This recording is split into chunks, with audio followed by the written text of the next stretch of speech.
hebatnya lagi, mereka tidak bisa mencari rezeki yang lain. Pada saat Sabtu Minggu sekolah libur, ada eskul, mereka menjaga sekolah, Pak. Ini perlu kita ketahui. Saya dari kabupaten terpelosok, Pak. Ini kenapa saya perlu ceritakan. Saya bingung dengan regulasi yang ada di Indonesia. Kita diombang-ambingkan, Pak. Kita Kementerian Dinas Pendidikan bilang sudah mengusul ke Menpan. Menpan bilang belum ada usul dari kementerian. Jadi kita dilempar.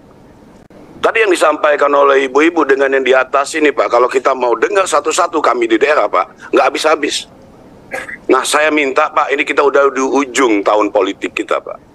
Mungkin ada satu hadiah dari Komisi 9 yang diberikan Komisi 10 kepada Republik Negara Indonesia ini. Sederhana saja, Pak. Kalau kita bicara tentang fungsional, sesuatu hal nggak selesai-selesai Indonesia ini. Kalau yang namanya kita datang ke Jakarta mengadu, Pak, udah nggak selesai-selesai. Cuman kita minta rubah regulasi saja, sederhana saja. Satu regulasi gimana yang dimaksud dengan tenaga administrasi pendidikan dijadikan P3K. Di kampung saya, Pak, ada yang lucu, tenaga administrasi pendidikan, tiba-tiba anak muridnya dulu, sekarang sudah menjadi kepala sekolah. Iya, masih honor. Nyata tidak itu, Bu? Nah, kalau kita mau bicara egois, emosi, Pak, kita sudah emosi dari dulu, Pak Kamal. Jujur. Karena saya dari kampung, kabupaten yang paling terpelosok. Ada satu sekolah yang didatangi sana, kalau jalan kaki 6 jam, Pak. Tapi kalau musim panas bisa naik motor. Tapi kalau musim hujan nggak bisa. Nah, yang jadi masalah apa? Pada saat mereka bicara tentang hanya P3K, Pak, P3K, mereka tidak mendapatkan hak-hak mereka. Nah, sedangkan sekolah itu sudah disampaikan tadi oleh Ibu, ini jantungnya, Pak. Kalau saya bilang bukan lagi jantung, Bu, nyawanya sekolah. Ini yang harus kita sama-sama kita pikirkan. Jadi mohon maaf, saya tidak bisa basa-basi, Pak. Karena kalau kita terlalu lama basa-basi, Pak, ujung-ujungnya negara Indonesia ini akan selesai. Nah, maunya kita bukan menuntut ke Komisi 10, tapi menjembani. Tadi Pak Dedek saya simak yang pertama sampai Pak Dedek bahwa ini tidak bisa selesai di Komisi 10 saja. Betul. Kenapa? Karena kita sebelum ke Komisi 10 kita sudah kemana-mana, Pak. Dan dilempar-lempar. Nah, terakhir disinilah tempat kami mengadu, disinilah tempat kami meminta dan mohon. Di akhir tahun politik jabatan bapak-bapak memberikan hadiah kepada masyarakat, khususnya kepada tenaga administrasi pendidikan sekolah. Terima kasih. Wassalamualaikum warahmatullahi wabarakatuh.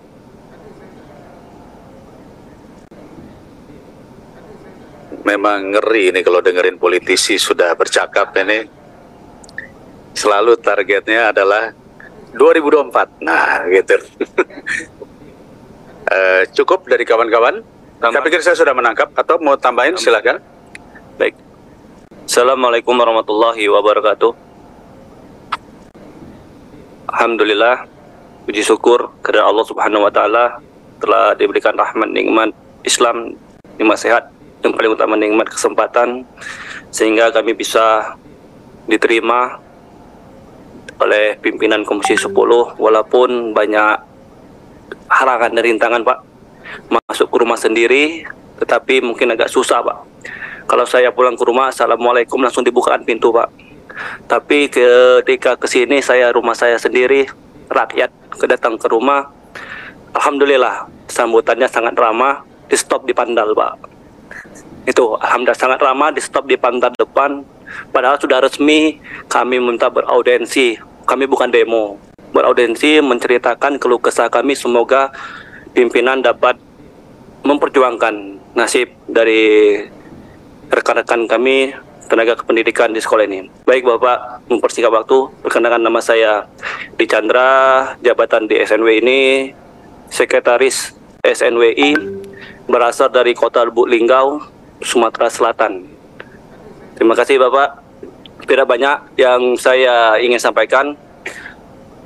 Sudah disampaikan semua tadi dari Pak Komisi 5, Bapak Dudung, Pak Sarya, sama Ibu Reni. Tetapi Bapak, yang saya ingin tambahkan bahwa setiap warga negara Indonesia mempunyai kesempatan yang sama untuk melamar menjadi PNS. Setara memenuhi persyaratan Pasal 62 Undang-Undang 5/2014 menyatakan penyelenggaraan seleksi pengadaan PNS oleh instansi pemerintah melalui penilaian secara objektif berdasarkan kompetensi, kualifikasi, dan persyaratan lain yang dibutuhkan oleh jabatan. Penyelenggara seleksi pengadaan PNS sebagaimana dimaksud pada ayat 1 terdiri dari 3 tahap meliputi seleksi administrasi, seleksi kompetensi dasar, dan seleksi kompetisi bidang. Pasal 67 Undang-Undang 5/2014 menyatakan ketentuan lebih lanjut mengenai pengadaan PNS dan tata cara sumpah janji PNS sebagaimana dimaksud pasal 58 sampai pasal 66 diatur dengan peraturan pemerintah. Nah, sampai di sini Bapak. Sebenarnya jika pemerintah itu memikirkan kami Pak, dengan suatu peraturan saja mungkin hari ini aja bisa Pak dikeluarkan surat peraturan itu. Tetapi benar kata Bapak David tadi, kami juga sudah kemana-mana nih Pak. Kami ke Menpan itu sudah 2 kali, didampingi juga oleh Komisi 5 1 kali, kalau nggak salah, ke Menpan RB. Tapi bukannya itu, mereka tidak tahu Pak. Teknik itu aja nggak tahu Menpan RB itu. Terus kami juga ke Dirjen GTK. Alasan Dirjen GTK, ya kami menerima saja. Yang membuka itu Menpan, regulasi itu. Jadi kami seperti bola Pak. Dipasing ke sana, passing ke sini. Digolkan saja tidak Pak. Cuma dipasing-pasing saja Pak.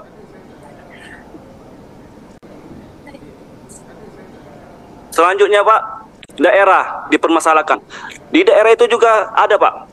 Ketentuannya dia takut menerima PNS atau P3K karena penggajian Pak belum jelas. Yang dari Dirjen katanya harus diusul dulu, nanti DAU-nya ditransfer. Ketika daerah nggak bisa, pusat itu nggak ada dananya dari DAU itu. Jadi kami bingung, ini kami yang dibodohi atau pemerintah yang terlanjur kalau meminjam kata aktivis Rocky Gerung itu dungu katanya. Peraturan itu terlalu banyak sehingga mempersulit kami Pak. Kami ini sudah disampaikan tadi kami ini Pak, jantungnya sekolah. Kalau kami ini jantungnya berhenti, sekolah itu berhenti Pak. Ada regulasi lagi yang menyatakan harus pendidikan S1. Kami berpikir Pak, ada saudara-saudara saya ini yang sudah umurnya 55 tahun, 58 tahun, dengan gaji 250.000. Kalau dia dipaksakan untuk menyelesaikan S1 pada usia ini, belum selesai S1 dia sudah pensiun Pak. Sedangkan biaya kuliah sampai saat ini sangat-sangat mahal. Nah, saya berpikir kok pemerintah kok tega membuat aturan. Mungkin bagi mereka adil, tetapi belum ada keadilan bagi kami Pak. Itu. Yang kedua, sejarah pernah mencatat bahwa pengangkatan PNS bidan desa itu bisa melalui peraturan pemerintah Pak. Pengangkatan bidan desa di tahun 2016, termasuk pengangkatan guru bantu DKI yang berdasarkan PP. Nah, bisa itu diangkat Pak. PP nomor 48 tahun 2005 dan PP nomor 56 tahun 2012 itu bisa diangkat. Serta pada tahun 2019 lalu pemerintah juga mengangkat keluar PP untuk mengangkat pegawai KPK menjadi ASN. Itu sudah bisa pemerintah mengeluarkan PP. Tetapi mengapa kami ini dipersulit Pak Tendik? Kalau pemerintah mau bisa mengeluarkan PP untuk mengangkat kami Tendik ini, karena kami ini sudah berpuluh tahun di Tendik ini Pak. Kerjanya sudah sangat-sangat. Guru belum datang, kami sudah datang terlebih dahulu. Guru pulang, kami terakhir pulang. Apalagi kami misum PPDB Pak, harus diketahui juga kami 24 jam. Operator khususnya Pak ya, khususnya penjaga sekolah juga. Kalau operator belum pulang, penjaga sekolah nggak bisa tutup, dia harus standby di depan. Jadi kami mana mengelola data, mengelola kearsipan, mengelola SIMDAH itu, belum lagi keuangan, itu dikelola oleh tenaga kependidikan ini Pak. Jadi mohon Bapak kepada pimpinan Komisi 10 itu dapat menindaklanjuti, tapi bukan juga menindaklanjuti Pak, tapi juga segera Pak mendesak pemerintah untuk mengeluarkan setidaknya PP Pak. tentang tenaga kependidikan ini, Pak. Itu solusinya, Pak. Terus kami minta juga untuk rekan-rekan saya yang umurnya sudah ini mendapat afirmasi, Pak, khusus, Pak. Mungkin itu saja, Bapak. Terima kasih atas kesempatan waktunya. Billahi taufiq wal hidayah. Wassalamualaikum warahmatullahi wabarakatuh. Terima kasih. Cukup saya rasa ya, kita sudah menampung semua masukan-masukan. Saya akan memberikan gambaran dulu, nanti biar didalami kawan-kawan ya. Saya ingin tahu dari PGRI, berapa jumlah guru dan berapa jumlah tendik se-Indonesia? Mungkin dari PGRI paham nggak data itu? Nanti dari situ kita akan berangkat. Silakan. Oke, terima kasih Pak Ya, Pimpinan Kang Dede. PGRI mempunyai data bahwa jumlah guru itu kurang lebih 3 juta sekian. Nah, yang sudah menjadi PNS itu hanya baru 1.600.000 sekian. Dan yang belum PNS saat ini data 2021, Pak. Nanti kita akan update lagi data yang terbaru. Itu 1.700.000 sekian. Nah, baru sudah diselesaikan di 2001 dan 2022 melalui tenaga P3K itu kurang lebih 900.000. Jadi masih ada data tersisa guru itu sekian. oke. 600 sekian. Ya. Nah, tendik kalau saja kita ratakan di seluruh Indonesia, ini data yang 2022 itu 377.333 tenaga kependidikan. Jadi kalau saja ini pemerintah tidak segera menyiapkan regulasi yang afirmatif dan sangat strategis, saya meyakini pendidikan ke depan ini akan mengalami kendala-kendala karena bahwa tenaga kependidikan itu menentukan untuk penyelenggaraan proses pendidikan. Adanya tenaga kependidikan membantu proses penyelenggaraan pendidikan. Terima kasih, Pak. Terima kasih, Pak Dudung. Jadi singkatnya adalah kurang lebih tendik 10-12% daripada jumlah guru ya? Ya. Betul ya? Betul. 377 dengan 3 juta lah. Nah, teman-teman yang saya hormati, sebetulnya kalau mau mencermati sedikit gambaran, saya harus berpantun dulu nih. Jalan-jalan ke Palembang dengan Pok Iem, ya, untuk menikmati pempek yang selalu enak dimakan. Komisi 10 selalu komitmen untuk menyelesaikan masalah guru dan tenaga kependidikan. Amin. Jadi kalau kita lihat guru dan tenaga kependidikan, berarti kan GTK, ya. GTK ini adanya namanya Dirjen GTK. Di DPR, ketika kemudian Menteri menyampaikan konsep mengenai butuh 1 juta kesempatan untuk guru, karena kebutuhannya 900.000 tadi. Kami juga memasak, jangan kebanyakan data, nanti saya pusing.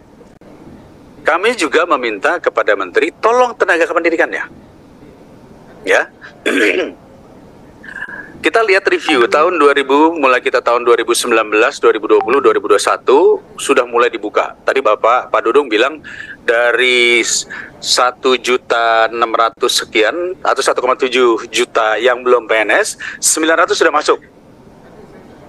Sudah masuk lolos seleksi P3K. Betul, tapi sudah lolos seleksi. Betul kan? Formasi sudah masuk, 500.000 sudah diangkat. Ada progres dong. Ada progres kan?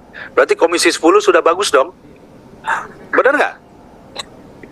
Alhamdulillah yang dulu datang ke sini, setelah dilantik nggak pernah datang, Pak.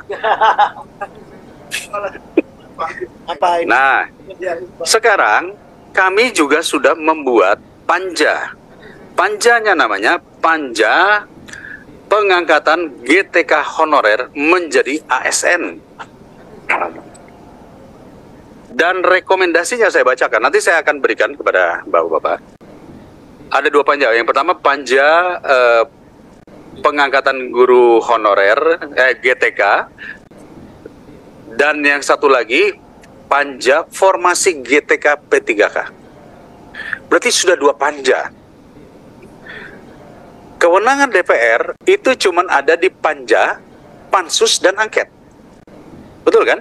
Saya rasa sama ya di provinsi kan ya. Rekomendasi sudah diberikan kepada pemerintah. Nah, rekomendasinya saya baca di sini. Saya langsung saja karena rekomendasinya banyak, saya langsung di poin nomor 6. Ya, mendorong pemerintah untuk menyempurnakan peraturan perundang-undangan dalam hal penataan GTK honorer, mulai dari proses pengangkatan sampai pengaturan mengenai gaji, penghargaan, dan jaminan sosial serta kesejahteraannya. Selain itu, pemerintah agar secara tegas mengeluarkan kebijakan mengenai penyelesaian GTK honorer dan melaksanakan secara konsisten peraturan perundang-undangannya. 7. Mendorong pemerintah untuk memperbaiki desain pemenuhan guru dan tenaga kependidikan yang mencakup agenda peningkatan kemampuan dan keterampilan atau upgrading dan upskilling bagi GTK. Jadi bukan hanya guru saja, GTK. 8. Pengangkatan GTK honorer menjadi ASN perlu didasarkan pada peta-peta jumlah guru, jumlah kebutuhan, dan sebarannya di setiap kabupaten kota dan provinsi, serta pemutahiran data secara berkala sehingga sesuai dengan kebutuhan sebenarnya.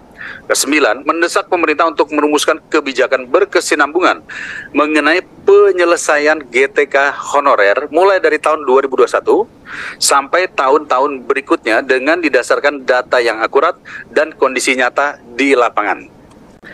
Dan masih ada beberapa rekomendasi lainnya, misalnya kebijakan formasi baru dan afirmasi seleksi, panja PGTKH ASN atau pengangkatan guru tenaga kependidikan honorer ini, mendesak pemerintah untuk membuka formasi bagi guru olahraga, guru kesenian, guru bahasa daerah, guru PAUD, dan guru sekolah inklusi.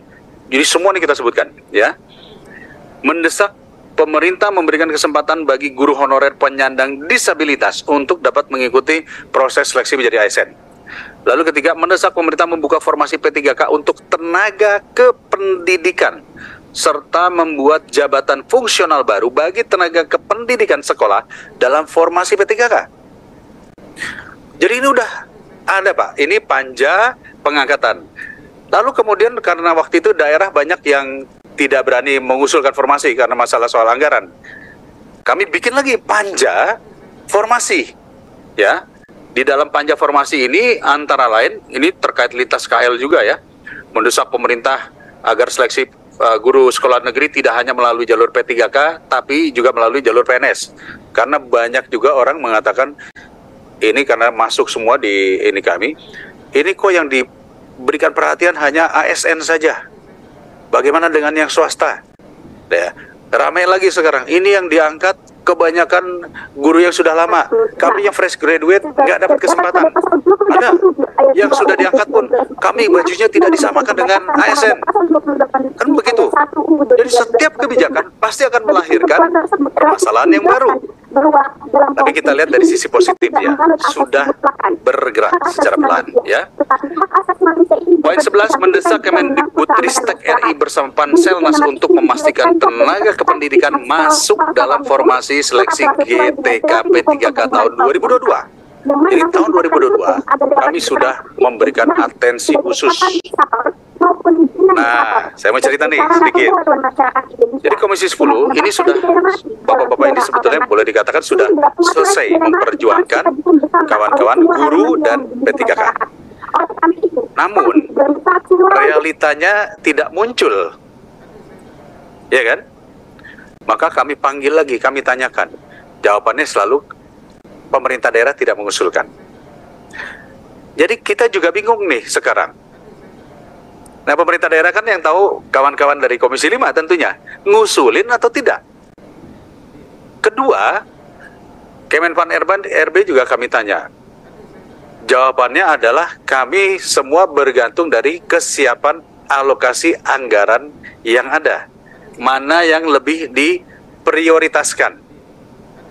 Bapak-bapak, Ibu, kalau saya bisa memberi keputusan, menurut saya, kami setuju apabila seleksi bukan hanya guru, tapi diberikan kuota sesuai dengan tadi antara guru dan tenaga kependidikan, kalau tadi kita sebut ada 12-15%, mestinya slotnya untuk tenaga kependidikan juga masuk 15% di situ. Benar nggak? Jadi bukan hanya guru saja. Saya sih bisa menjamin kawan-kawan juga pasti akan setuju apabila di 2024 ini dibuka slot kuota untuk tenaga kependidikan. Tetapi kita harus bicara lagi dengan Kementerian Pan-RB karena undang-undangnya ada di situ. Tapi di kita akan memaksa, sekali lagi, memaksa pemerintah Kemendikbud untuk memunculkan slot tenaga kependidikan.